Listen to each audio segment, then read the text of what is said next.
Alright, I finished all my switches up front for the ceiling fan, the overhead LEDs, and what else? Overhead LEDs. Hell, I can't remember. I did get a 4-gang box, and they're hard to find. I don't know if you all buy any of that kind of stuff. I went to an electrical supply house, but they had it cheap. It was a shallow box 4-gang, and I hate those things. So what I did is I broke it up into 2. Alright, I think I remember now. That one on the right, or my left, I don't know, is going to be for the ceiling fan and the light. That side is going to be for the wall lights and the LEDs. Okay, I remembered, so I'm not losing my mind. Alright, I think this is going to be the last part of this video. And like I always say, y'all have a good one. Alright, I started on my vent plumbing. And I got a 3-inch headed down that way. That's an 1.5 inches for my front sink. I taped the end off of it because we'll be living in here before I finish the sink. And I just ran it right at the peak, strapped it off so it's out of the way. And then this one here, going to the sink, I tell you, I could not find angles to get it to fit. So that joint right there, I took my torch, heated that stuff up. I used an angle finder to make sure I had the right angle and heated it up. I didn't deform the ends where it glued because I didn't want any air gaps or anything like that. So all I have to do down there is clear me a path. I'll tie in that 2-inch coming from the shower toilet area. And then also I've got wire up there for my gable fan. I'll go ahead and bring it on up. While I got it cleared, I'll go ahead and strap the gable off. I don't want any issues like my dad's house. So it doesn't look too bad. I'm going to show you this because I'm a little bit more proud of this than when I'm underneath. That was, like I said, inelegant. Alright, so that's something else I got done. Let me add another one. Alright, I don't know if you're going to be able to see this. We've got, we're going to put corrugated galvanized metal for our ceiling. These lights, I've got one that I put out on our porch. I liked it so much that I bought 2 more. And Home Depot, who was already marking them down, and that means, I used to work at Home Depot, by the way. That means they're headed out the door. And I went ahead and bought them because I didn't want to lose them. Now there's a box on the back side. Let me turn this light on over here, see if you can see it better. Yeah, there we go.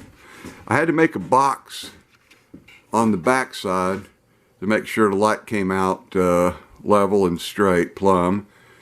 And I just hung them right in the middle just to kind of see where the light through. And then we wanted to get a height established. So I hadn't stapled any wire down. I'm moving it to the next stud because it's too close to the window. And we got more of an area toward the front that we want to light up. So those will go good with that corrugated metal. Alright, that's another part. Alright, this is on my cabinet.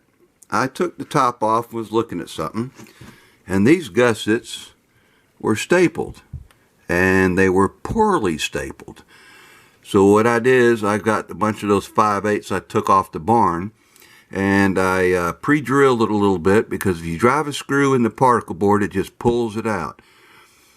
So I put 2 heads on the one going in the particle board for it wouldn't blow through, and then I just used 1 head on that one.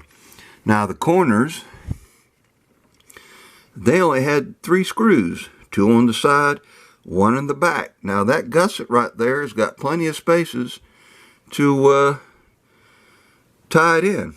So anywhere I drilled a hole, like I said, about halfway through, I put Gorilla Glue on it. I like Gorilla Glue and their adhesives, unless you're an idiot and put it in your hair, but that's a different story. So I went ahead and did that. Now that gusset screws into the wall. The back side only had a piece of particle board right there. Now this thing's a floating cabinet, which means it ain't got legs on the front. And you want to make sure it don't fall off the dang wall. So what I did is I used Gorilla Glue, and I used some 1.5 inch roofing screws. I like those because they got that head on it. I got tons of them, so I'm about using what I got instead of going out and buying something special. So that thing is well glued and screwed. So when I hang it on the wall, it's going to be a lot better shape. Now, I don't know what they did under it. I got to flip this thing up and see what else I got to do to make it a little bit better. Now, I understand they got to build these things and make money, but this was $369 with the top.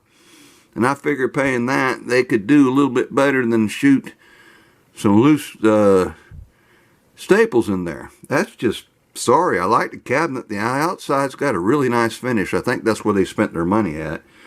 So, that's just kind of the stupid shit I do. Oh, Zoidberg, ain't that anal retentive? You know what? I plead guilty. That's just the way I am. When I used to do show cars, you got to do the details. My cars always did good, and my truck always did good in shows, because anybody that does this kind of stuff, it's the details that matter.